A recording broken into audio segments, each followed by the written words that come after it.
आज मैं एक ऐसी रेसिपी आपके लिए लाई हूँ जिसको मेरे घर वाले चाहते हैं कि मैं तकरीबन रोज़ ही बनाऊँ। हम बनाएंगे बीफ हांडी बहुत ही आसान तरीके से और बहुत ही लजीज होगी। इस बकरीद में आपको इससे अच्छी रेसिपी नहीं मिलेगी। बिस्मिल्लाहिर्रहमानिर्रहीम। मैं बीना खान हूँ और आप देख रहे हैं आपका अपना यूट्यूब चैनल कुकिंग वर्ल्ड। मेरे तमाम देखने सुनने और पसंद करने वालों को मेरा बहुत बहुत सलाम। तो जनाब बिस्मिल्लाह करते हैं। यहाँ मैंने लिए हैं तकरीबन आधा किलो टमाटर और इनकी टिप्स को मैंने काट लिया है और एक बड़ी साइज़ की प्याज है जिसको 4 टुकड़ों में काटा है और हरी मिर्चें हैं तकरीबन 6 से 7 अदद। अब एक पैन में इन तमाम चीज़ों को शामिल करेंगे और साथ ही शामिल करेंगे पानी तकरीबन आधा ग्लास के बराबर और इन तमाम चीज़ों को बॉईल कर लेंगे।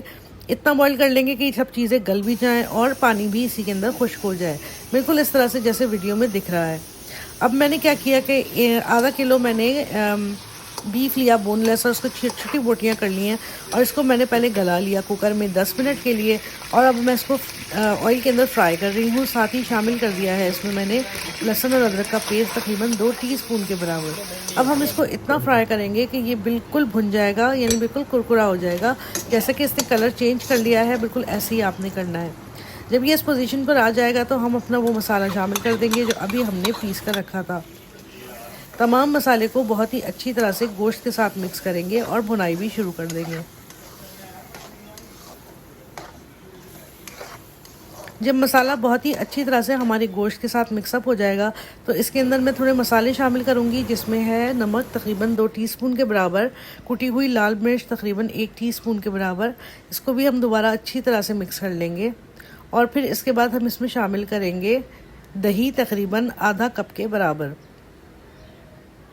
दही शामिल करने के बाद हम इसको भी अच्छे से मिक्स करने के बाद भूनना शुरू कर देंगे और मसाले को इतना अच्छा सा भूनेंगे कि इसका तेल छूटना शुरू हो जाए, बिल्कुल इस तरह से।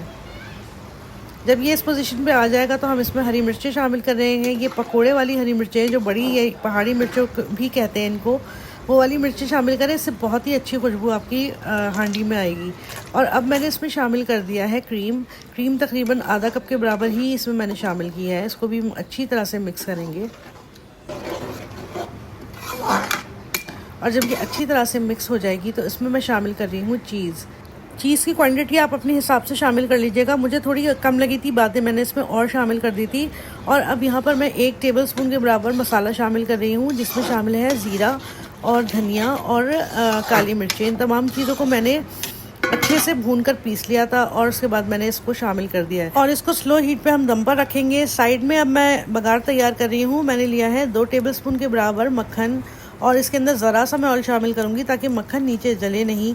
और जब हमारा मक्खन अच्छे से मेल्ट हो जाएगा तो फिर इसके अंदर मैं शामिल कर दूँगी मोटी वाली साबुत लाल मिर्चें। इसको हम अच्छा सा फ्राई करना शुरू करेंगे और साथ ही इसमें मैंने शामिल कर दिए हरी मिर्चें स्लिट करके तकरीबन 2। और अब इसमें शामिल हो रहा है अदरक। ये ज्वेलिन कटी अदरक है, इसको भी हम मक्खन में शामिल करेंगे और अच्छा सा फ्राई करेंगे, लेकिन इसमें कलर नहीं लाना, हमने इसको ज़रा कच्चा पक्का ही रखना है।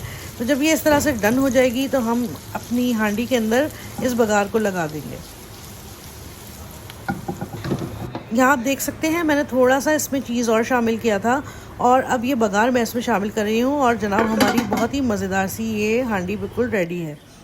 यहाँ पर मैं आपको दिखा रही हूँ इसका फाइनल लुक। आप देख सकते हैं कितनी मज़ेदार और कितनी क्विक बनने वाली चीज़ है ये। और अगर आप इसकी बात करें जायके की तो कमाल का जायका है, इतना मज़ेदार है कि शायद आपको चिकन हांडी से भी ज़्यादा अच्छा लगे। बहुत ही जल्दी बनने वाली इस रेसिपी को आप किसी भी दावत मेन्यू में भी शामिल कर सकते हैं और बकरीद के मौके पर भी अपनी दस्तरखान की जीनत बना सकते हैं। तो जनाब ये थी मेरी छोटी सी काविश, उम्मीद है आपको बेहद पसंद आई होगी। अगर आपको मेरी रेसिपीज़ पसंद आ रही हैं तो काइंडली कीजिए मेरे चैनल को लाइक और सब्सक्राइब और मेरी नई आने वाली वीडियोस की नोटिफिकेशन के लिए बेल आइकन को ऑल पर प्रेस कर दीजिए। अपना और अपने इस चैनल का बहुत ख्याल रखें और मुझे दुआओं में याद रखें। इस कमाल की गर्मी में बहुत ही मुश्किल से और बहुत ही दिल से आपके लिए रेसिपीज़ बनाई जाती हैं। तो अगर आपको वाकई मेरी रेसिपीज़ पसंद आएँ तो थोड़ा सा हक़ ये है कि आप इसको लाइक भी करें, इस पर कमेंट भी करें और इसको दूसरों के साथ शेयर भी करें। चलती हूँ इंशाल्लाह अगली वीडियो के साथ फिर हाज़िर होंगी। अल्लाह हाफ़िज़।